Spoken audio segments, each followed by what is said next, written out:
नमस्कार। आज की इस वीडियो के अंदर हम हड़प्पा सभ्यता की खोज, उत्खनन, विस्तार और उसके नामकरण की चर्चा करेंगे। भारतीय इतिहास के अध्ययन के लिए इसका विशेष महत्व है।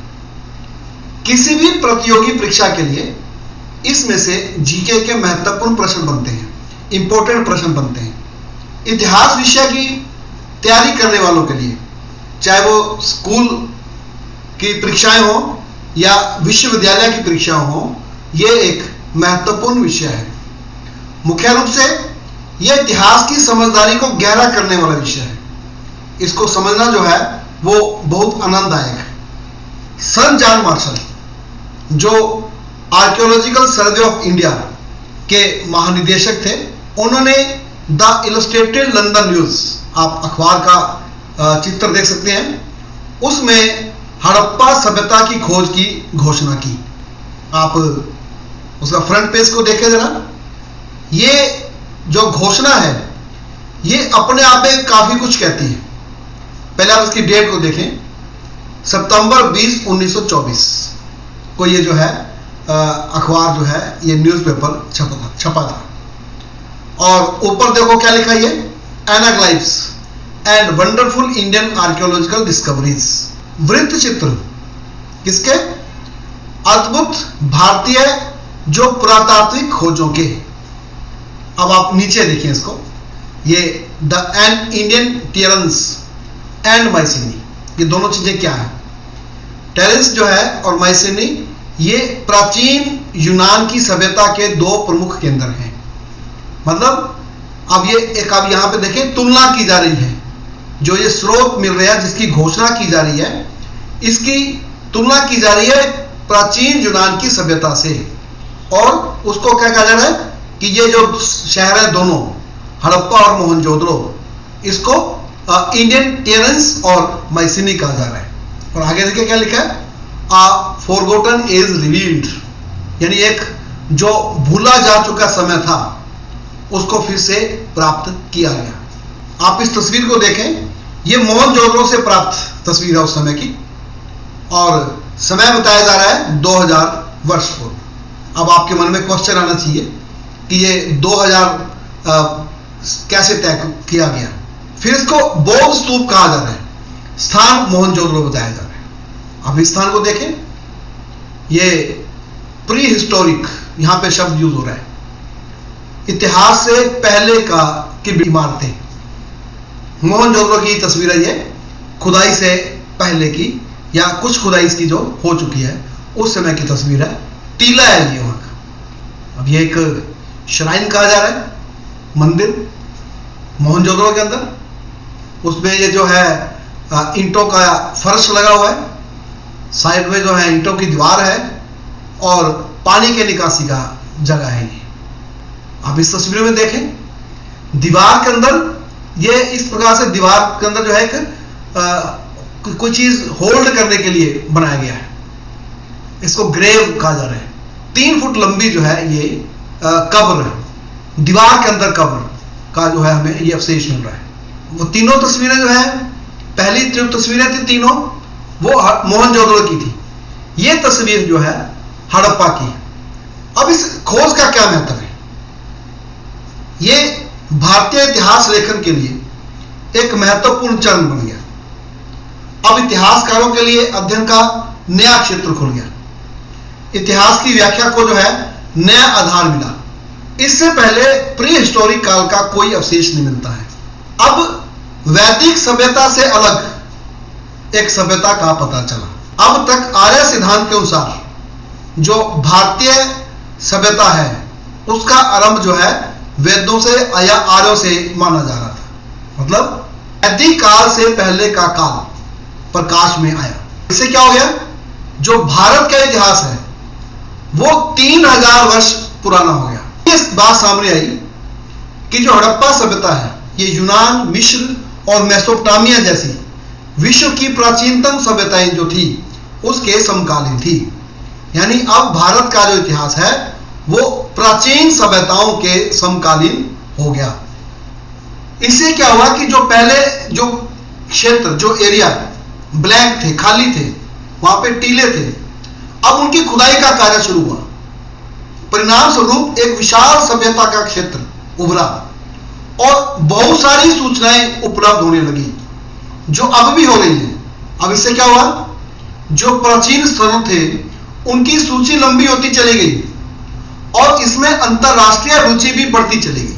अब जो अवशेष प्राप्त हो रहे हैं उसके आधार पर हम इस सभ्यता को प्रोटो हिस्ट्री, आद्य इतिहास में रखते हैं। प्रोटो हिस्ट्री का मतलब है इतिहास का ऐसा चरण जब मानव लिपि को जानता है, वो लिख रहा है, कुछ निशान बना रहा है, पर आज का मानव उसको पढ़ने में कामयाब नहीं हुआ है, तो उसको प्रोटो हिस्ट्री बोलते हैं। प्री हिस्ट्री जो है उसमें जब मानव जो है अभी के पास कोई लिपि नहीं है तो उसको प्री हिस्ट्री बोलते हैं।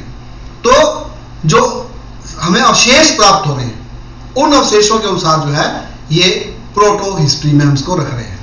हम उनकी लिपि को पढ़ नहीं पाए। ये जो सभ्यता थी इस युग में धातु के रूप में तांबे का ज्ञान हो चुका था, परंतु जो औजार हैं अभी वो पत्थर के ही थे, इसलिए इसे ताम्र पाषाण कालीन सभ्यता भी कहते हैं। कांस्य के साक्ष्य मिले हैं, इसलिए इसको कांस्य युग में भी रखा जाता है, परंतु इसमें हमें मध्य पाषाण काल से लेकर ताम्र पाषाण कालीन सभ्यता की जो विशेषताएं हैं वो हमें यहां प्राप्त होती हैं। ये उस समय की लिपि के चिन्ह है। हड़प्पा सभ्यता के पास लिपि थी जो हमें कहां से प्राप्त हो रही है, मोहरों पर, तांबे के औजारों पर, जालों पर, बर्तनों पर, आभूषणों पर, पट्टिकाओं आदि पर। यह जो लिपि है यह भाव चित्रात्मक लिपि है। अब लिपि को पढ़ने में कामयाबी नहीं मिली है, इसलिए जो है हम हड़प्पा सभ्यता के लोगों के जो रीति रिवाज हैं, उनके प्रथाएं हैं, हम उसको समझने में कामयाब नहीं हुए हैं। हम उस समय की लिपि को समझ नहीं पाए हैं, तो भी हम उनके बारे में काफी कुछ जानते हैं। कैसे जानते हैं? पुरातात्विक स्रोतों द्वारा, और साथ ही हमेशा की तरह हम उनके बारे में काफी कुछ, बहुत ज्यादा कुछ जानते भी नहीं है। दोनों चीजें हैं, काफी कुछ जानते हैं और बहुत कुछ नहीं जानते हैं। आगे बढ़ने से पहले एक बात का ध्यान रखना कि जो इतिहास पढ़ना, लिखना, समझना है, ये एक यात्रा है, एक ये लर्निंग प्रोसेस है, मंजिल नहीं है। आप सभी इतिहासकार हैं, यह मानकर इतिहास पढ़ने की कोशिश करो, जो कुछ भी पढ़ो इतिहासकार बनकर पढ़ो, साक्ष्य और व्याख्या दोनों में अंतर करते हुए पढ़ो। हड़प्पा सभ्यता से संबंधित सभी साक्ष्य पुरातात्विक स्रोत हैं। हम लिपि को समझने में कामयाब नहीं हुए हैं, अतः खुद की व्याख्या और कल्पना भी करते रहो। आओ इसके विस्तार की बात करते हैं। वर्तमान के 3 देश अफगानिस्तान, पाकिस्तान और भारत में यह सभ्यता फैली हुई थी। हम इसका थोड़ा भौगोलिक दृष्टि से देखें तो अरब सागर के तटीय इलाकों में इधर के मकरान तट, कच्छ, सौराष्ट्र और यहां से ये इधर नीचे महाराष्ट्र का इलाका यहां पर, और इधर ये बलूचिस्तान के अंदर काच का मैदान जिसको हम कवेटा घाटी बोलते हैं, इधर गोमल नदी के आसपास गोमल घाटी का इलाका, इधर पंजाब, दोनों पाकिस्तान और भारत का पंजाब, इधर जम्मू कश्मीर, उत्तर प्रदेश, ये, और इधर जो है घग्गर हाकरा नदी के किनारे पाकिस्तान के इस इलाके को जो है में चोलिस्तान बोला जा रहा है, और इधर जो है हम इसके लिए जो हम नया एक नाम प्रयोग शुरू हुआ है जिसे आजकल जो है सरस्वती क्षेत्र भी बोला जा रहा है। हड़प्पा सभ्यता का जो दक्षिण का केंद्र था वो दैमाबाद महाराष्ट्र में, और इसका जो पूर्वी केंद्र था वो आलमगीर उत्तर प्रदेश के अंदर, इसका जो सुदूर उत्तरी केंद्र है वो मांदा जम्मू कश्मीर के अंदर, इसका सबसे पश्चिम का जो केंद्र है वो था सुतगार इंदौर। अब आप देखें कि कितने बड़े इलाके में जो है ये सभ्यता फैली हुई थी। अब इस सभ्यता का जो क्षेत्रफल आप अंदाजा लगाएं कि आज भी इतने बड़े क्षेत्र में जो है एक जैसी कल्चर, एक जैसी संस्कृति नहीं है। और ऊपर अगर हम अफगानिस्तान के अंदर शुद्धगई और मुंडी घाट भी जोड़ दें तो आप अंदाजा लगाएं कितने बड़े क्षेत्र में ये इस सभ्यता का प्रसार था। हड़प्पा सभ्यता के प्रमुख केंद्र नदियों के किनारे थे। प्राचीन सभ्यताएं नदियों के किनारे ही शुरू हुई हैं। हड़प्पा रावी नदी के किनारे, मोहनजोदड़ो सिंधु नदी के किनारे, रंगपुर मादर नदी के किनारे, बनावली सरस्वती के किनारे, लोथल भोगवा, देमाबाद परवरा, कोटदीजी सिंधु, आलमगीर हिंडन नदी के किनारे, मांदा जो है चिनाब नदी के किनारे, सुदगागंडो दास्क नदी के किनारे, धोलावीरा लूनी नदी के किनारे, रोपड़ सतलुज नदी के किनारे, कुतांसी फुल्की नदी के किनारे, सिंधु नदी के किनारे, कालीबंगन सरस्वती या घग्गर नदी के किनारे, चनूदड़ो सिंधु नदी के किनारे, तुर्तगई अमू दरिया के किनारे, भागत राव ताप्ती नदी के किनारे, राखीगढ़ी घग्गर हाकरा नदी के किनारे। आप हड़प्पा सभ्यता के जो प्रमुख केंद्र है, उसका क्षेत्र है, उसका विस्तार है, आप उसके बारे में समझ गए होंगे। आओ हड़प्पा सभ्यता के नामकरण की चर्चा करते हैं।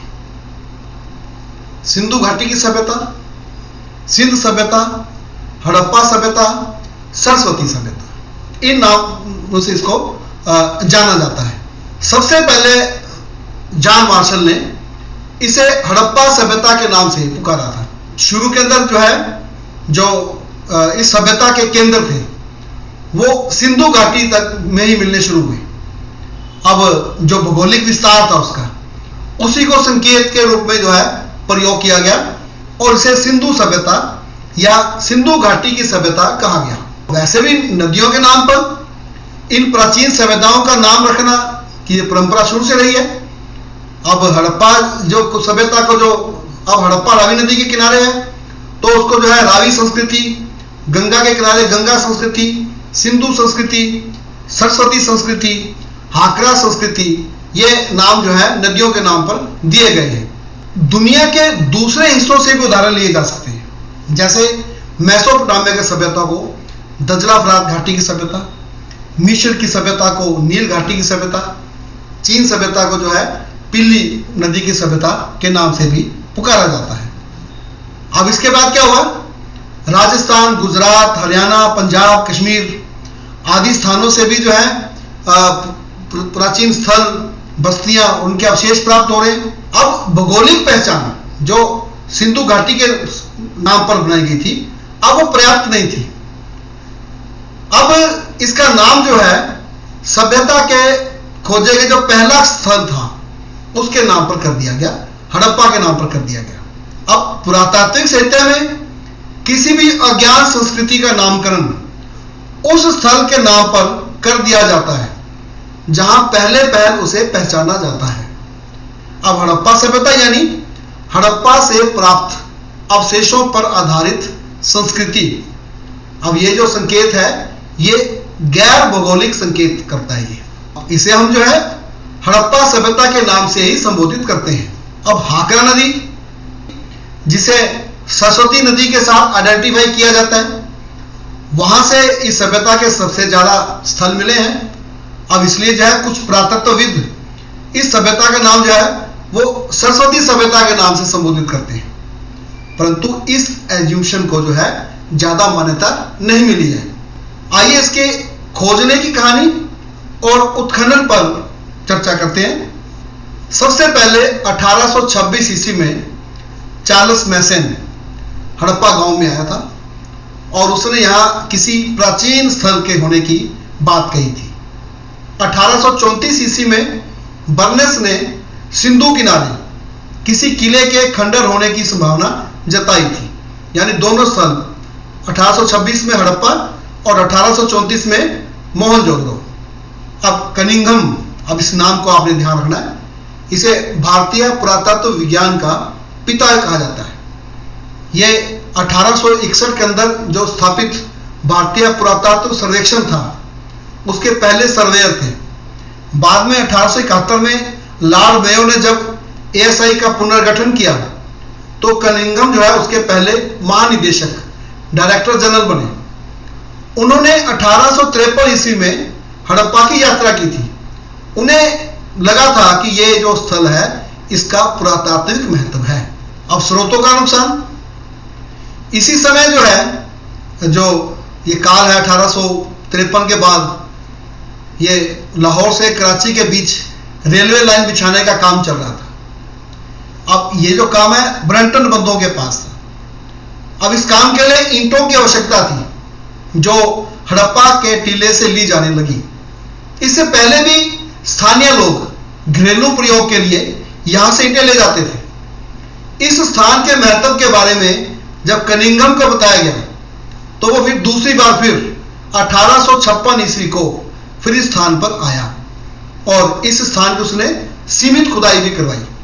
अब कनिंघम के अनुसार जितनी ईंटें हड़प्पा से हटाई गई थी उससे 100 मील लंबा रेलवे मार्ग बिछाया जा सकता था। इसलिए हड़प्पा के जो काफी बड़ा हिस्सा था और इमारतें थी वो नष्ट हो गई थी, जबकि मोहनजोदड़ो जो है वो सुरक्षित रहा। इसलिए हम आगे देखेंगे कि मोहनजोदड़ो से ज्यादा स्थान प्राप्त होते हैं, हड़प्पा से कम, क्योंकि हड़प्पा के जो है स्रोतों का नुकसान हो गया।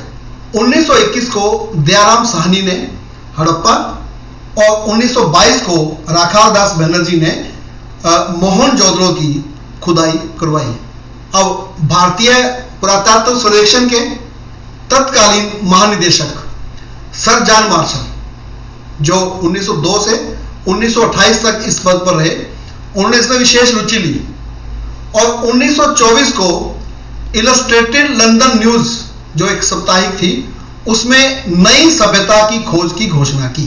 ये बड़ा इंपॉर्टेंट है, सभ्यता भारत की, और उसकी घोषणा हो रही है लंदन के न्यूज से। अब इसका क्या महत्व है?